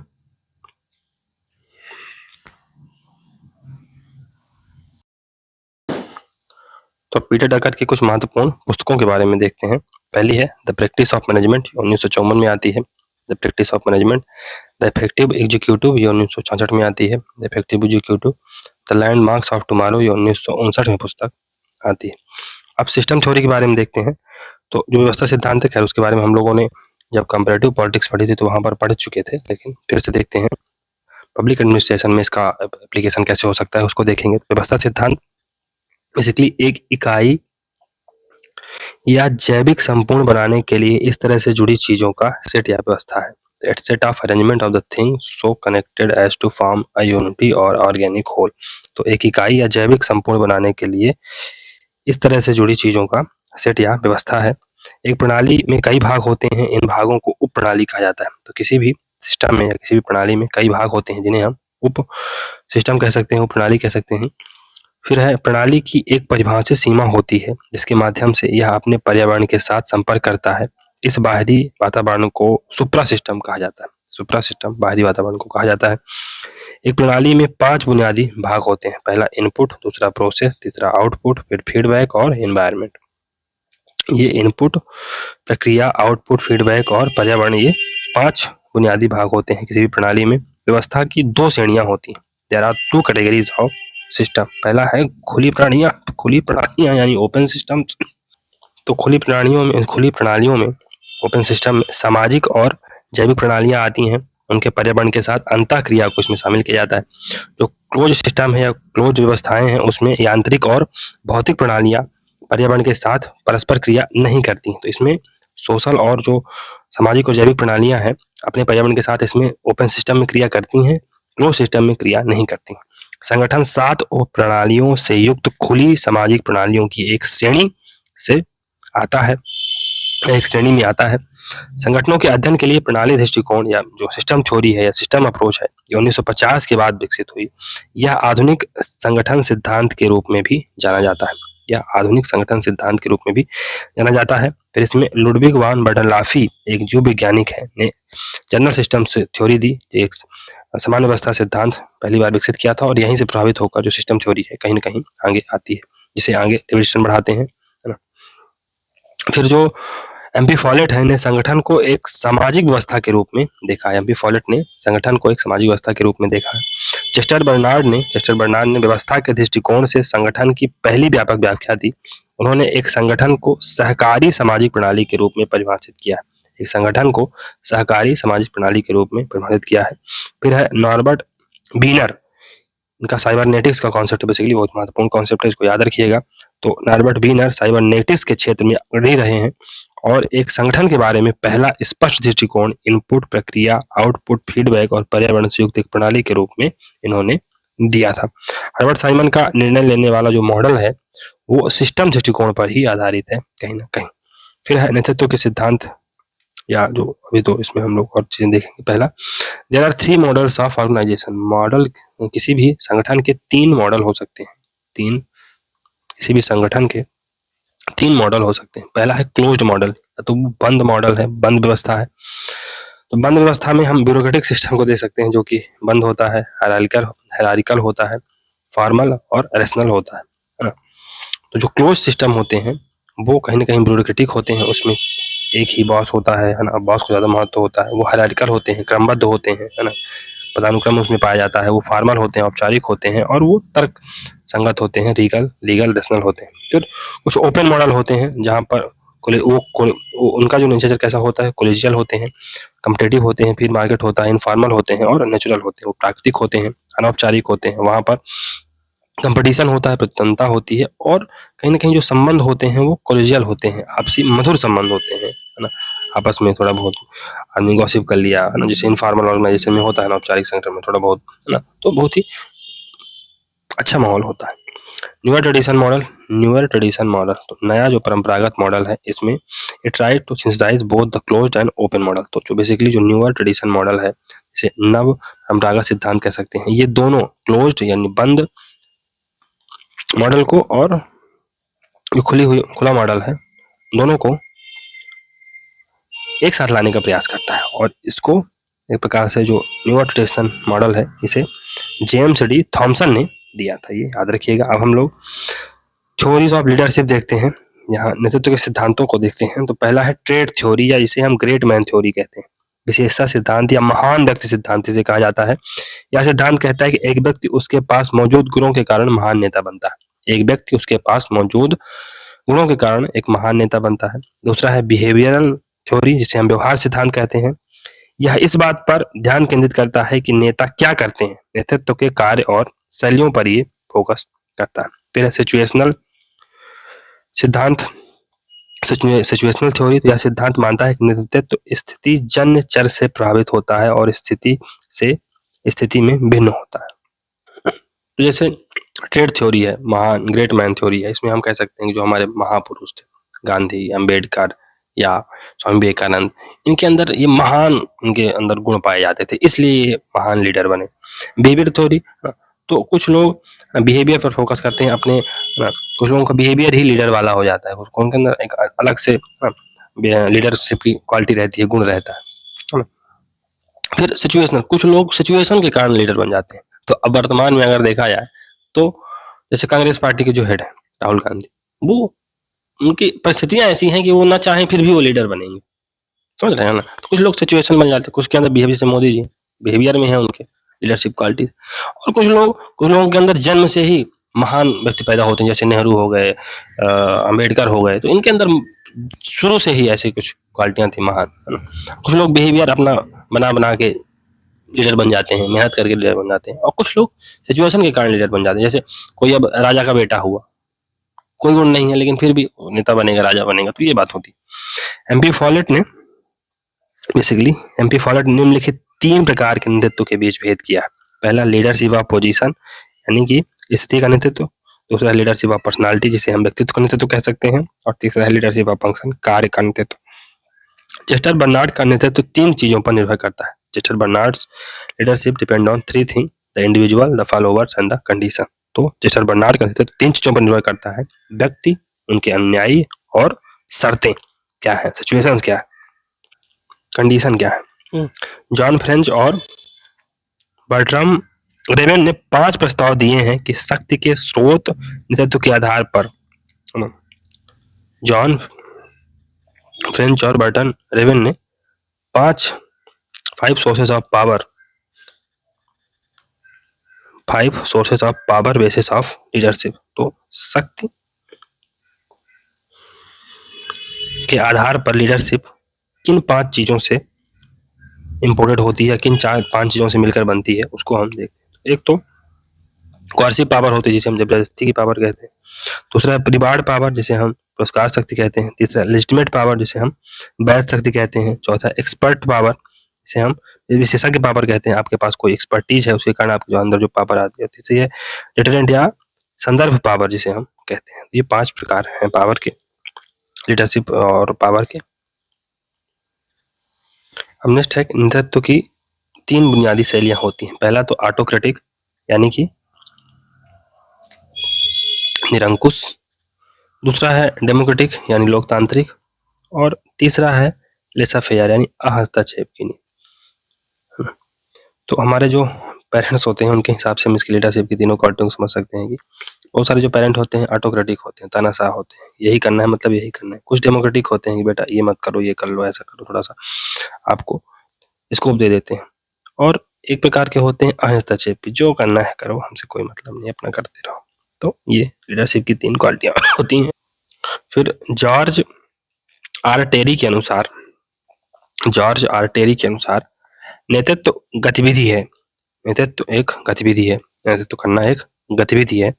लोगों को आपसी उद्देश्य के लिए स्वेच्छा से प्रयास करने के लिए प्रभावित करना। लोगों को आपसी उद्देश्य के लिए स्वेच्छा से प्रभावित करना, ये एक गतिविधि है। कैसी गतिविधि? लोगों को आपसी उद्देश्य के लिए स्वेच्छा से प्रयास करने के लिए प्रभावित करना। फिर है कुंटज और ओडानेल के अनुसार नेतृत्व तो एक प्रबंधन की क्षमता है जो अधीनस्थों को उत्साह और आत्मविश्वास के साथ काम करने के लिए प्रेरित करती है। अब मोटिवेशन की थ्योरी देख लेते हैं। तो पहला है परंपरागत सिद्धांत, या जिसे हम ट्रेडिशनल थ्योरी कहते हैं। तो इसे हम मोनिस्टिक थ्योरी ऑफ मोटिवेशन भी कह सकते हैं। तो प्रेरणा का एकल सिद्धांत ये हम कह सकते हैं।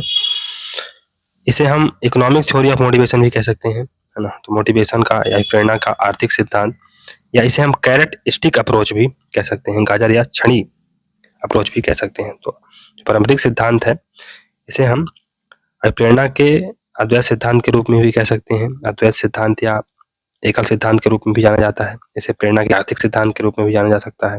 इसे प्रेरणा के लिए गाजर या छड़ी दृष्टिकोण भी कहा जा सकता है। यह सिद्धांत कहता है कि पुरस्कार या सजा के एक मजबूत डर की पर्याप्त सामग्री उपलब्ध होने पर लोग अधिक मेहनत करते हैं। अगर लोगों के पास डर है तभी लोग अधिक मेहनत करेंगे। अगर लोगों के पास ये है कि उनको रिवार्ड मिलेगा, उनको फल मिलेगा, तो भी अधिक मेहनत करते हैं। एफ.डब्ल्यू. टेलर इस दृष्टिकोण के पहले प्रतिपादक थे। एफ.डब्ल्यू. टेलर इस दृष्टिकोण के पहले प्रतिपादक थे। अब हम लोग मास्लो की जरूरतों का पदानुक्रम देखेंगे, मास्लो हायरार्की ऑफ नीड देखेंगे। तो अपने क्लासिकल पेपर, इसका नाम था थ्योरी ऑफ ह्यूमन मोटिवेशन, जो कि 1943 में आती है, में मास्लो ने मानव प्रेरणा के आवश्यकता पदानुक्रम सिद्धांत को प्रतिपादित किया, नीड हायरार्की थ्योरी को दी। उनका पेपर का क्या नाम था? थ्योरी ऑफ ह्यूमन मोटिवेशन, जो कि 1948 में आई थी। उन्होंने कहा कि प्रशासन में व्यवहार का मनोवैज्ञानिक विश्लेषण के माध्यम से अध्ययन किया जाना चाहिए। क्या कहा उन्होंने? प्रशासन में व्यवहार का मनोवैज्ञानिक विश्लेषण के माध्यम से अध्ययन किया जाना चाहिए। मानव प्रेरणा का पहला व्यवस्थित वैचारिक मॉडल भी इन्होंने ही दिया था। मास्लोस नीड हायरार्की जो थ्योरी है, उसकी अवधारणा में मानव अवस्थाओं के 5 स्तर होते हैं। तो पहला स्तर है साइकोलॉजिकल नीड का, जिसे हम शारीरिक आवश्यकताएं कह सकते हैं। दूसरा है सुरक्षा की आवश्यकताएं होती हैं हमारे पास, और तीसरी है सामाजिक जरूरतें हमारी होती हैं। और ये सभी जो आवश्यकताएं हैं, ये निम्न स्तर की आवश्यकताएं होती हैं। तो चाहे साइकोलॉजिकल नीड हो, हमारी शारीरिक इच्छाएं हो, या हमारी सिक्योरिटी की चाह हो, या हमारी सोशल नीड, सामाजिक जो हमारी जरूरतें हैं, ये सभी क्या हैं? ये हमारी लोअर नीड्स हैं, निम्न स्तर की जरूरतें हैं। सम्मान यानी स्टीम की नीड्स, और सेल्फ एक्चुअलाइजेशन यानी आत्म वास्तविकता या सेल्फ एक्चुअलाइजेशन, जिसे हम आत्म सिद्धि टाइप का कह सकते हैं, है ना। आध्यात्मिक स्तर पर इसे हम ले जा सकते हैं। ये हमारी उच्च स्तर की जरूरतें हैं। और एक संतुष्ट जरूरत की प्रबलता, इसे हम अर्जेंसी कहते हैं, तत्कालिकता कहते हैं, कम हो जाती है, और इसे बदलने के लिए एक और असंतुष्ट जरूरत उभर आती है। तो prepotency, urgency of a satisfied need decreases and another unsatisfied need emerge to replace it. Basically वही बात है कि एक जैसी जरूरत पूरी होती है, दूसरी जरूरत आ जाती है। मास्लो का जो मेजर वर्क है वो है मोटिवेशन एंड पर्सनालिटी, 1954 में ये आती है। फिर हर्ज़बर्ग की बेसिकली 2 फैक्टर थ्योरी है। हर्ज़बर्ग की 2 कारक सिद्धांत थ्योरी है, उसको देखते हैं। तो इसे हम प्रेरणा स्वच्छता सिद्धांत या प्रेरणा रखरखाव सिद्धांत के रूप में भी जान सकते हैं। Also known as motivation hygiene theory या मोटिवेशन मेंटेनेंस थ्योरी के रूप में हम इसे जान सकते हैं। उन्होंने प्रेरणा और असंतोष के लिए कारकों के 2 सेट दिए।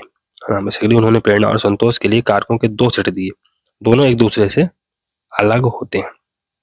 पहला है संतोषजनक यानी सेटिस्फायर, ये प्रेरक या विकास कारक होते हैं। ये प्रेरक या विकास कारक होते हैं, जिसे हम सेटिस्फायर कहते हैं, संतोषजनक कहते हैं।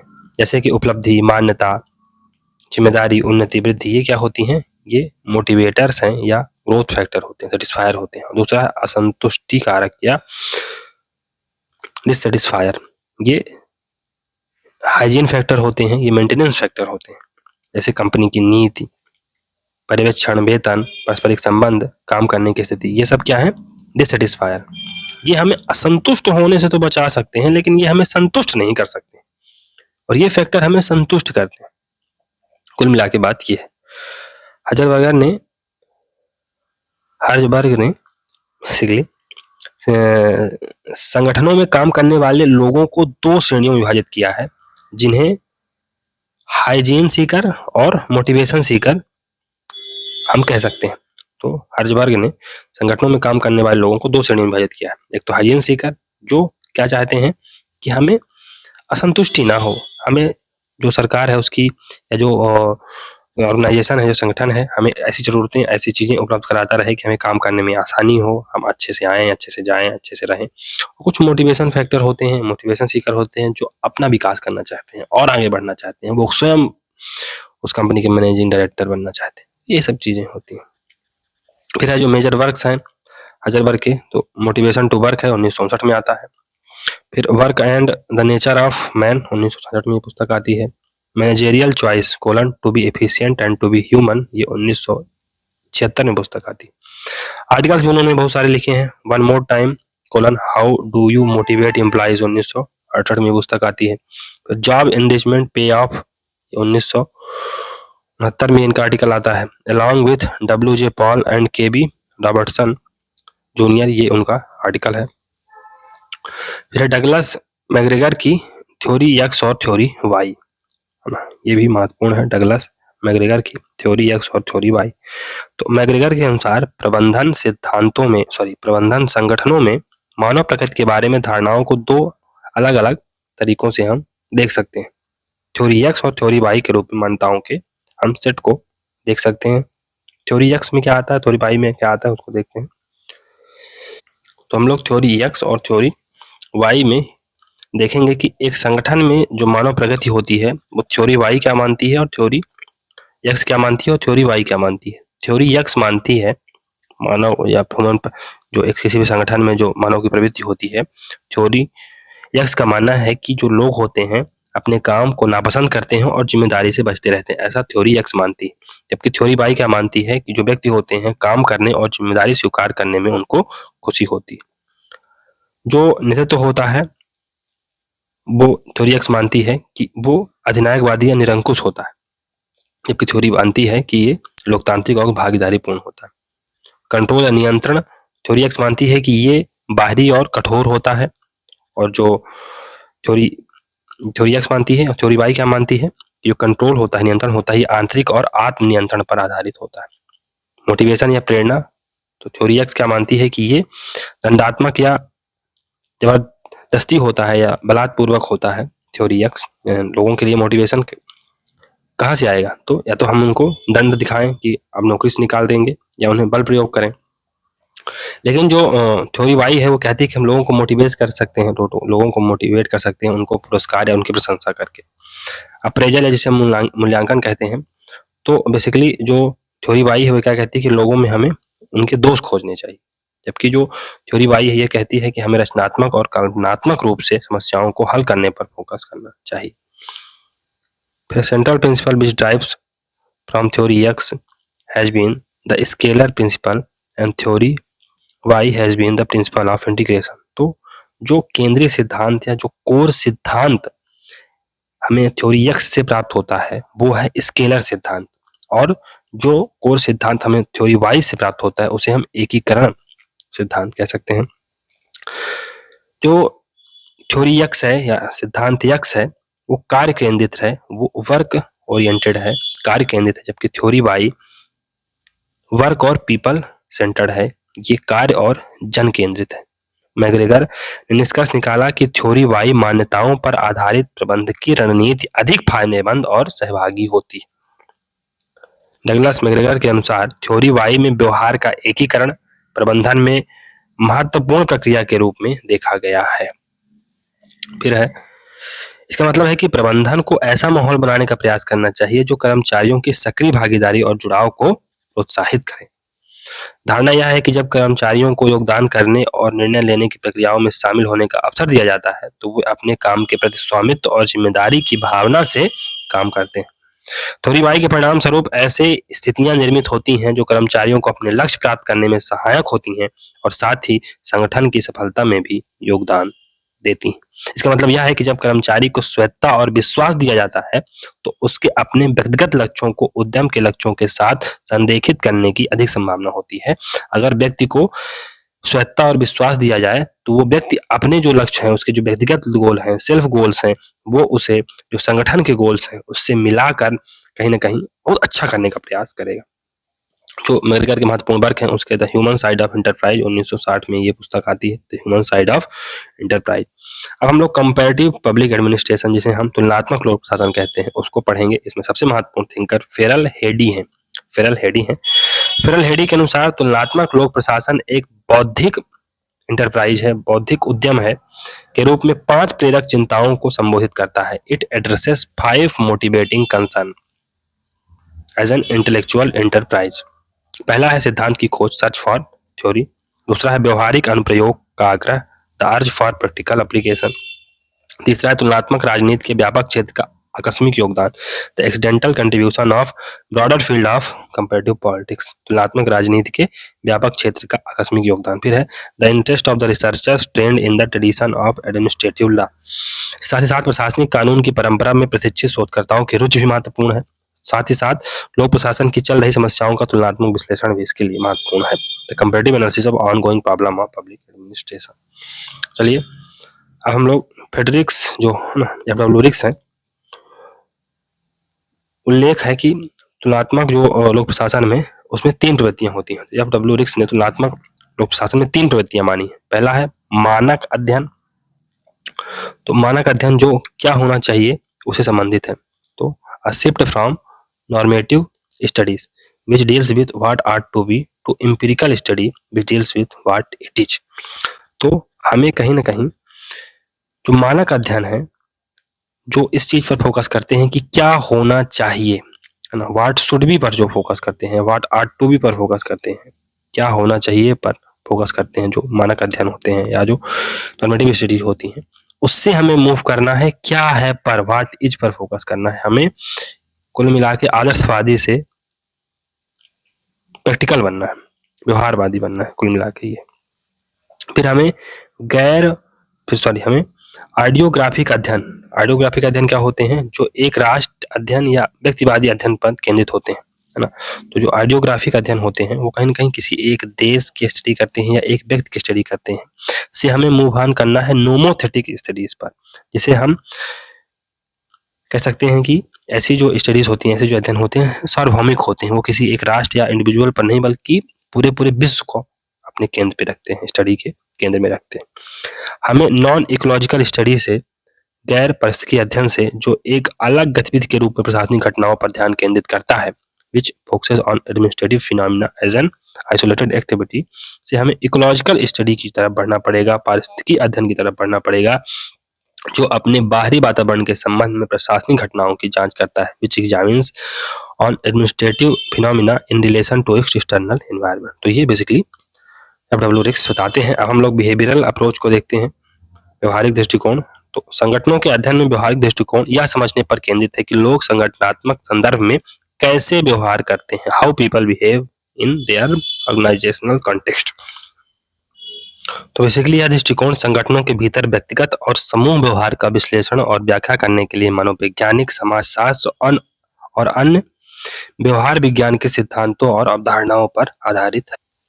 फिर है व्यवहारिक दृष्टिकोण की प्रमुख विशेषताओं में संगठनात्मक व्यवहार में जो पैटर्न होते हैं और रुझान होते हैं उनकी पहचान करने के लिए अनुभवजन्य इंपिरिकल रिसर्च का प्रयोग करना, व्यवहार को आकार देने में संगठनात्मक संस्कृति यानी ऑर्गेनाइजेशनल कल्चर और उनके वैल्यूज या उनके मूल्यों के महत्व पर जोर देना, और साथ ही साथ व्यवहार को बदलने और संगठनात्मक परिणामों में सुधार करने के लिए हस्तक्षेप और तकनीकों का प्रयोग करना, ये इसका महत्वपूर्ण बिंदु है। अब नया लोक प्रशासन, न्यू पब्लिक एडमिनिस्ट्रेशन के बारे में जानते हैं। तो नया लोक प्रशासन एक ग्राहक केंद्रित दृष्टिकोण की वकालत करता है, क्लाइंट फोकस्ड अप्रोच की बात ये करता है। यह न केवल ग्राहकों को सामान और सेवाएं प्रदान करने पर जोर देता है, बल्कि उन्हें यह भी बताता है कि कैसे, कब और क्या प्रदान किया जाना चाहिए। इसके लिए सत्तावादी और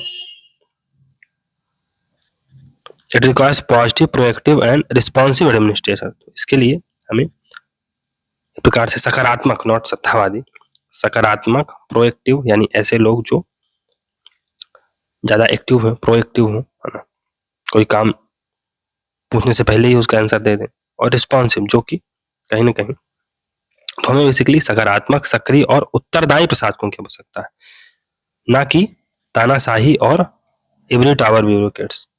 तो हमें तानाशाही या every tower bureaucrats, every tower bureaucrats मतलब कि हम यहाँ पर बैठ गए हैं, हमें कुछ नहीं पता नीचे क्या हो रहा है क्या नहीं हो रहा, जो मतलब है करो, या अथॉरिटी, तानाशाही वाले नहीं चाहिए। हमें सकारात्मक, सक्रिय और उत्तरदायी एडमिनिस्ट्रेटर की जरूरत है।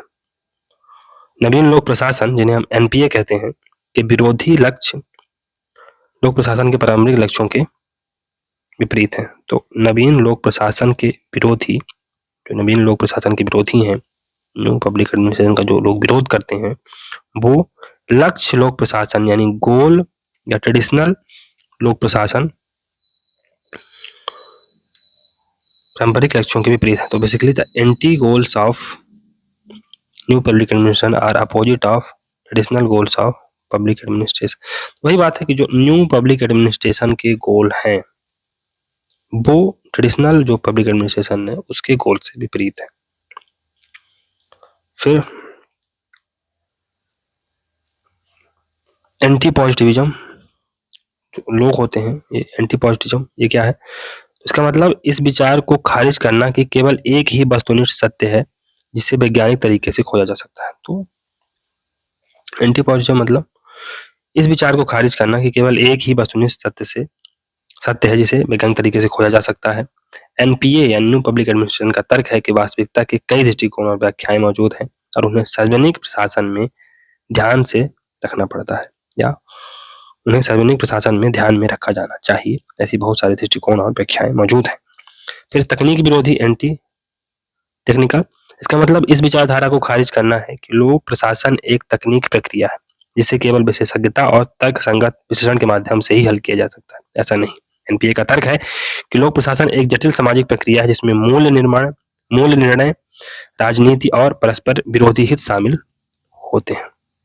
एंटी हायरार्किकल, तो जो एनपीए है ये एंटी हायरार्किकल है। एनपीए एंटी पॉजिटिविज्म है, एंटी टेक्निकल है, और ये एंटी हायरार्किकल है इन द सेंस की इसका एंटी हायरार्किकल या पदानुक्रम विरोधी का मतलब है कि इस विचार को खारिज करना कि लोक प्रशासन एक पदानुक्रमित प्रणाली है जिसमें शक्ति शीर्ष पर केंद्रित है। एनपीए का तर्क है कि सार्वजनिक प्रशासन एक अधिक सहयोगात्मक और भागीदारी पूर्ण प्रक्रिया होनी चाहिए जिसमें नागरिक, सामुदायिक समूह और अन्य हितधारक शामिल हों। ये बात करता है। न्यू पब्लिक मैनेजमेंट, नवलोक प्रबंधन। तो जो न्यू पब्लिक मैनेजमेंट है ये सार्वजनिक प्रशासन में एक दृष्टिकोण है जो आधुनिक नौकरशाही में सार्वजनिक सेवा प्रदान की दक्षता और प्रभावशीलता में सुधार के लिए प्रबंधन और अन्य विषयों की दुनिया में प्राप्त ज्ञान और अनुभव को लागू करता है। यह सार्वजनिक क्षेत्र के प्रबंधन पर ध्यान केंद्रित करता है जो प्रदर्शन उन्मुख है, नीति उन्मुख नहीं है। तो it is performance oriented, not policy oriented. यह लोक प्रशासन और शासन का एक दृष्टिकोण है जो 1980 और 1990 के दशक में उभरा। इसका उद्देश्य दक्षता, प्रभावशीलता और जवाबदेही में सुधार के लिए निजी क्षेत्र से सार्वजनिक क्षेत्र में सिद्धांतों और प्रथाओं को पेश करना है। जो न्यू पब्लिक एडमिनिस्ट्रेशन है, न्यू पब्लिक मैनेजमेंट है, 1980 के दशक के थैचरवाद और रीगनवाद से उभरा हुआ है। तो न्यू पब्लिक मैनेजमेंट है का जोर प्रदर्शन मूल्यांकन यानी परफॉर्मेंस अप्रेजल, प्रबंधकीय स्वायत्तता, मैनेजेरियल ऑटोनॉमी, लागत में कटौती, कट कॉस्टिंग, वित्तीय प्रोत्साहन, फाइनेंशियल इंसेंटिव, आउटपुट लक्ष्य, आउटपुट टारगेट्स, नवाचार, इनोवेशन, रिस्पॉन्सिवनेस जिसे हम जवाबदेही कह सकते हैं, क्षमता यानी कॉम्पिटेंस, बाजार उन्मुख है, ये मार्केट ओरिएंटेड है, अकाउंटेबिलिटी है, उत्तरदायित्व है, गुणवत्ता में सुधार, अनुबंध, लचीलापन, प्रतिस्पर्धा विकल्प, आदि इसके गुण हैं। सूचना प्रौद्योगिकी, नौकरशाहीकरण, विकेंद्रीकरण, आकार छोटा करना, उद्यमशीलता भी इसमें कहीं न कहीं शामिल है। न्यू पब्लिक मैनेजमेंट है में सरकार द्वारा सेवाओं के प्रत्यक्ष प्रावधान से अप्रत्यक्ष तरीकों जैसे नीति निर्माण, सुविधा प्रदान करना, अनुबंध करना, जानकारी प्रदान करना और अन्य अभिनेताओं का समन्वय करना शामिल है। जो एट्रीब्यूट्स हैं न्यू पब्लिक मैनेजमेंट के, एनपीए के जो गुण हैं, पहला है विकेंद्रीकरण, डिसेंट्रलाइजेशन, तो निचले स्तर की इकाइयों और प्रबंधकों को अधिक निर्णय लेने की शक्ति एवं स्वायत्तता देना इसका उद्देश्य है। फिर है परफॉर्मेंस मेजरमेंट, जिसे हम प्रदर्शन मापन कहते हैं, तो सार्वजनिक संगठनों की सफलता का मूल्यांकन करने के लिए प्रदर्शन संकेतकों और मैट्रिक्स के उपयोग पर ये जोर देते हैं। फिर है रिजल्ट ओरिएंटेड, जिसे हम परिणाम उन्मुख कहते हैं, तो सार्वजनिक सेवाओं के वितरण में मापने योग्य परिणाम और परिणाम प्राप्त करने पर ध्यान केंद्रित करना इसका उद्देश्य है। फोर्थ है कस्टमर फोकस, नागरिकों और ग्राहकों की जरूरतों और मांगों को पूरा करने पर इसका जोर रहता है न्यू पब्लिक मैनेजमेंट का।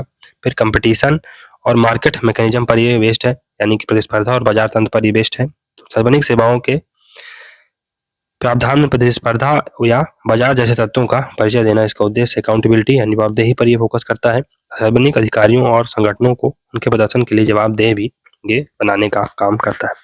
अब हेरोल्ड लासबेल की जो पॉलिसी साइकिल है, नीति चक्र है, उसको देखेंगे तो हेरोल्ड लासबेल के अनुसार उनकी जो पुस्तक है द डिसीजन प्रोसेस 1986 में आती है, में पॉलिसी प्रक्रिया या नीति चक्र में कुल 7 चरण होते हैं। पॉलिसी प्रोसेस में 7 चरण होते हैं। पहला इंटेलिजेंस, जिसे हम बुद्धिमत्ता कहते हैं। दूसरा है प्रमोशन, जिसे हम पदोन्नति कहते हैं।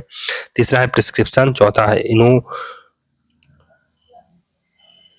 इन्वोकेशन, या जिसे हम मंगलाचरण, जिसे हम शुरुआत कहते हैं या इनिशिएशन कह सकते हैं। एप्लीकेशन, जिसे हम आवेदन कह सकते हैं। टर्मिनेशन, समापन और अप्रेजल, ये 7 चरण होते हैं किसी भी पॉलिसी प्रोसेस में। रॉबर्ट डहल का क्रॉस कल्चरल स्टडीज को देख लेते हैं, क्रॉस सांस्कृतिक अध्ययन। तो इस कथन से पता चलता है कि रॉबर्ट डहल ने लोक प्रशासन में अंतर सांस्कृतिक अध्ययन का सुझाव दिया। उनकी जो पुस्तक है हु गवर्न 1961 में आती है, में डहल ने तर्क दिया है कि सार्वजनिक प्रशासन उन राजनीतिक, सांस्कृतिक और पर्यावरणीय प्रणालियों के प्रभावों से प्रतिरक्षित नहीं है जिनसे वह संचालित होता है।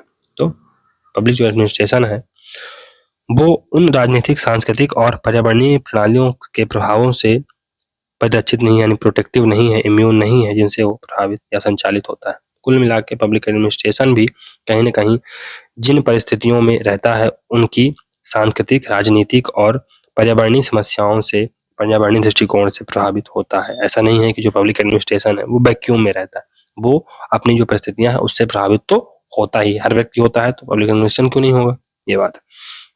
चलिए यहाँ से हमारा यूनिट 9 समाप्त होता है दोस्तों। 31 दिसंबर 6:34 हो गए हैं और मैं अभी भी आप लोगों के लिए मेहनत कर रहा हूँ। चलिए ठीक है, इसका कोई औचित्य नहीं है, लेकिन ठीक है। तो चलते चलते अगर आपको ये वीडियो अच्छे लग रहे हैं तो वीडियो को लाइक करें, चैनल को सब्सक्राइब करें और ज़्यादा शेयर करने का प्रयास करें। मिलते हैं अगले वीडियो में, तब तक के लिए goodbye. Thank you very much for discussion.